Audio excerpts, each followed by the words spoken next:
Audioescuelasabática.com.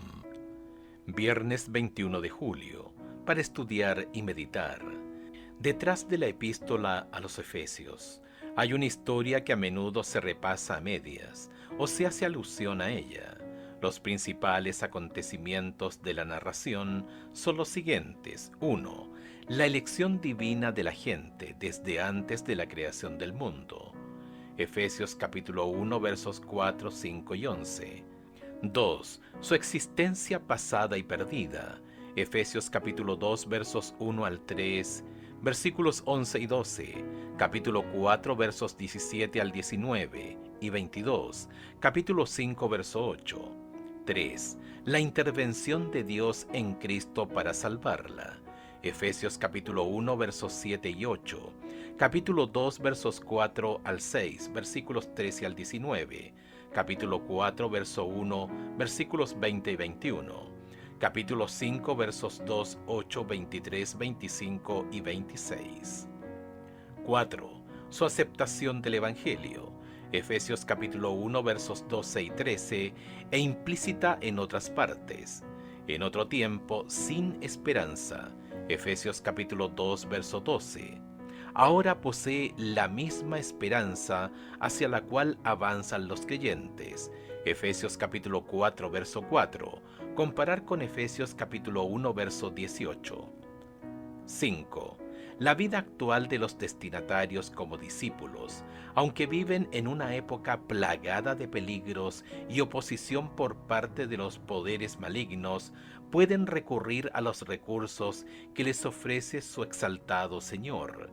Efesios capítulo 1 versos 15 al 23, capítulo 2 versos 6, capítulo 3 versos 14 al 21, capítulo 4 versos 7 al 16, capítulo 6 versos 10 al 20. 6. En la futura culminación de la historia, la función del Espíritu como garantía. Efesios capítulo 1 versos 13 y 14, o sello.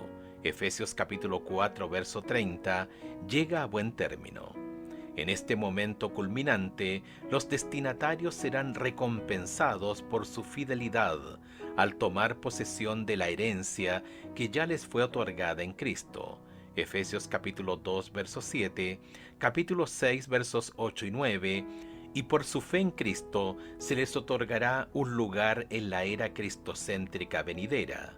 Efesios capítulo 1 verso 21, capítulo 2 verso 7, versículos 19 al 22, capítulo 4 verso 13 y también versículo 15, capítulo 5 verso 27. Preguntas para dialogar. 1. La historia subyacente de Efesios. No es solo la historia de los creyentes del siglo I, es nuestra propia historia. ¿Cuál de los principales pasos o etapas de esa historia te da más esperanza en este momento? 2. ¿Por qué crees que Pablo recuerda con tanta frecuencia el pasado pecaminoso de su audiencia y la invita a reflexionar sobre su vida anterior a la conversión? 3. Compara el resumen del Evangelio de Pablo en Efesios capítulo 2 verso 8 al 10 con su resumen anterior en Romanos capítulo 1 versos 16 y 17. ¿Qué temas similares aparecen? ¿En qué se diferencian? 4. Si bien las buenas obras de los creyentes no juegan ningún papel en su redención, en el sentido de que ésta nunca pueden dar a nadie ningún mérito salvífico ante Dios, ¿qué papel importante juegan en los planes de Dios para los creyentes? Efesios capítulo 2, verso 10. Si te gustó el contenido de este video, dale me gusta y compártelo en todas tus redes sociales. Al hacerlo, estarás ayudando a que otras personas puedan aprender más de la Santa Palabra de Dios.